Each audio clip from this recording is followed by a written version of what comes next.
Parler juste pour communiquer juste, l'épisode numéro 12, comment gérer le trou noir. Bonjour et bienvenue. Parler juste pour communiquer juste, le podcast pour vous aider à devenir performant dans vos prises de parole. Je suis Silver Durand, speaker, animateur ou maître de cérémonie et surtout coach en prise de parole. Le bonheur de pouvoir vous transmettre ma passion.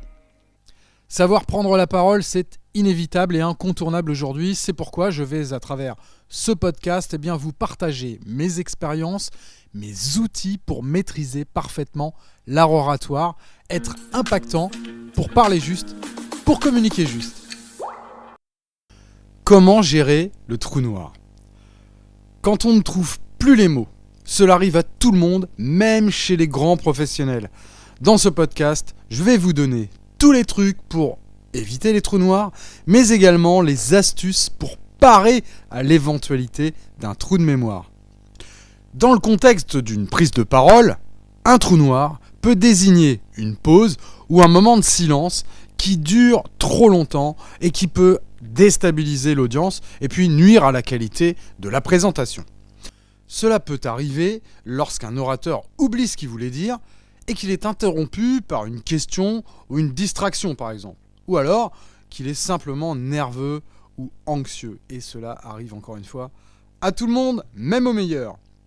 Un trou noir peut se référer à une pause ou à un moment de silence qui dure trop longtemps et qui peut déstabiliser l'audience ou nuire à la qualité de la présentation. Ces trous peuvent également révéler une lacune ou des lacunes de préparation ou de connaissance du sujet, ce qui peut nuire à la crédibilité bien sûr de l'orateur et à votre crédibilité donc. Lorsque vous êtes complètement bloqué, vous ne trouvez plus les mots. Nous sommes tous confrontés à ce problème un jour ou l'autre lors d'une prise de parole. Et même les grands pros ne sont pas à l'abri d'un trou de mémoire. Mais qu'est-ce qu'il faut faire ? D'abord, bien manger avant la prise de parole pour faire face au stress, car le cerveau a besoin de s'alimenter en énergie et donc en sucre. Le mieux, ce sont les sucres lents, comme le pain ou les pâtes. Moi, je préfère manger une banane parce que c'est riche en minéraux et en fructose, et puis j'aime ça. Il faut toujours garder le contact visuel avec l'auditoire. Idéalement, trouver une personne alliée avec le regard bienveillant. Et s'il arrive un trou, déjà vous serez rassuré avec une émotion positive en regardant cette personne. Surtout, évitez de regarder le sol. Et oui, pour ne pas développer un dialogue interne négatif, source forcément de stress. Voici donc quelques conseils pour éviter ces fameux trous de mémoire et livrer une présentation fluide et cohérente. Préparez-vous adéquatement. Assurez-vous de bien connaître d'abord votre sujet et de savoir ce que vous voulez dire avant de commencer à parler. Ce qui vous aidera à éviter les pauses embarrassantes ou les blancs. Ensuite, utilisez des notes ou un support visuel. Cela peut vous aider à suivre votre fil et puis vous rappeler ce que vous voulez dire, même si vous avez un moment de flottement. Référez-vous à vos notes ou à votre support. Si vous avez des notes, cela peut vous aider et puis à vous rappeler de ce que vous voulez dire et à trouver un point de repère. Vous pouvez parfaitement vous appuyer sur une fiche avec quelques notes, avec les principaux mots-clés de votre discours. Moi, par exemple, j'ai toujours une plaquette pour chaque intervention, sur chaque événement avec moi. C'est ma ceinture de sécurité. Dès que je sens que je suis en difficulté, avant même d'avoir un trou, je jette un petit coup d'œil et je reprends ainsi directement le fil de mon intervention. Bien sûr, on ne lit pas ces notes, c'est juste quelques mots-clés qui vous donnent, le tempo pour reprendre le fil. Pratiquez bien sûr votre discours à l'avance. Répétez-le. Vous serez mieux préparé, puis vous aurez moins de chances de tomber justement dans le trou noir pendant votre préparation. Moi, j'aime bien appliquer les 3 R et les 5 C. Répétez. C'est con, mais c'est comme ça. Oui, les fameux 3 R et les 5 C. Vous pouvez aussi utiliser des techniques de respiration et de relaxation. Si vous vous sentez nerveux ou nerveuse, ou anxieux ou anxieuse, Prenez une profonde respiration et détendez-vous avant de continuer. Soyez naturel et authentique. Si vous vous sentez à l'aise et à l'aise avec votre sujet, vous serez moins enclin à tomber dans un trou noir. Essayez de vous mettre à la place de votre auditoire et de leur parler de manière naturelle et authentique. Comme je vous l'ai dit au début, il faut toujours garder le contact visuel avec l'auditoire. Idéalement, trouvez une personne alliée avec le regard bienveillant. Et s'il arrive un trou, déjà vous serez rassuré avec une émotion positive en regardant cette personne. Surtout, évitez de regarder le sol, donc pour ne pas développer le fameux dialogue interne négatif qui est source de stress.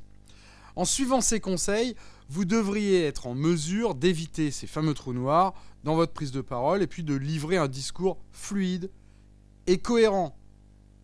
Si vous êtes confronté à ce fameux trou noir en pleine présentation, ça peut arriver à tout le monde. Pas de panique. Lorsque vous êtes complètement bloqué, vous ne trouvez plus les mots. Nous sommes tous confrontés à ce problème un jour ou l'autre lors d'une prise de parole. Et comme je vous l'ai déjà dit, même les grands professionnels ne sont pas à l'abri d'un trou de mémoire. Il existe cependant quelques trucs pour éviter le trou de mémoire en pleine action. D'abord, restez calme. Paniquer ne fera qu'aggraver la situation et puis vous prendrez une profonde respiration et vous allez vous détendre avant de continuer. En cas de trou noir, je vais vous donner une technique qui pour moi fonctionne parfaitement. Celle-ci consiste à compter à rebours, 2 par 2, dans votre tête depuis le chiffre 20. Alors vous comptez dans votre tête. 20, 18, 16, ainsi de suite. En général, lorsque vous allez arriver au chiffre 14, eh bien votre texte va vous revenir. Oui, parce que forcément, vous le maîtrisez quand même votre texte. Donc c'est qu'un trou de mémoire passager. Je vous invite vraiment à tester cette méthode. Vous allez voir, vous allez être surpris. De toute façon, dites-vous que le public ne vous en voudra pas de ces quelques secondes de silence. Le silence, il permet aussi de recentrer votre public sur votre message. N'oubliez pas, j'ai d'ailleurs fait un épisode de podcast entièrement dédié au silence, qui est une vraie arme dans la prise de parole.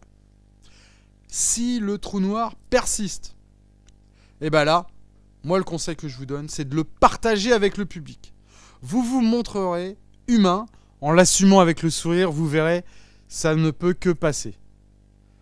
Un trou de mémoire ou un problème technique, il faut savoir improviser forcément et surtout rebondir. Ne laissez jamais un flottement s'installer. N'hésitez pas à improviser, le temps de retomber sur vos pattes. Et puis alors, un dernier point, si vous cherchez un mot en particulier, ça peut arriver, vous ne perdez pas de temps. Non, ne le cherchez pas. Utilisez des techniques de remplissage, ce qu'on appelle, pour remplir le vide. Vous pouvez utiliser l'humour. Bon, attention parce que forcément, là il y a un risque. Il faut être drôle, cela va de soi. Et vous pouvez aussi utiliser la technique de répétition de ce qui a déjà été dit. Remplacez ce fameux mot et ce vide par un synonyme, au pire. Et n'oubliez pas de bannir tous les mots parasites, comme les les voilà. Remplacez-les par des silences. Si vous avez du mal à trouver quoi dire, vous pouvez poser une question à l'audience pour relancer la conversation, pour vous donner le temps de réfléchir à ce que vous allez dire ensuite. Et si toutefois vous ne parvenez pas à vous rappeler de ce que vous voulez dire, vous pouvez passer à un autre sujet ou un autre point de votre discours. Assurez-vous simplement de ne pas perdre le fil de votre présentation. Et puis vous savez, vous êtes le seul à savoir finalement ce que vous devez dire. Donc si l'on résume, il faut bien se préparer, bien manger, répéter, les fameux 3 R et 5 C, utiliser des notes ou un support visuel, employer les techniques de respiration, et puis soyez vous-même, gardez toujours le contact visuel avec l'auditoire. Et en cas de trou, restez calme, ne paniquez pas, comptez à rebours, utilisez les silences par exemple. Ainsi se termine cet épisode numéro 12, comment gérer les trous noirs. Je vous dis à très vite, ciao ciao.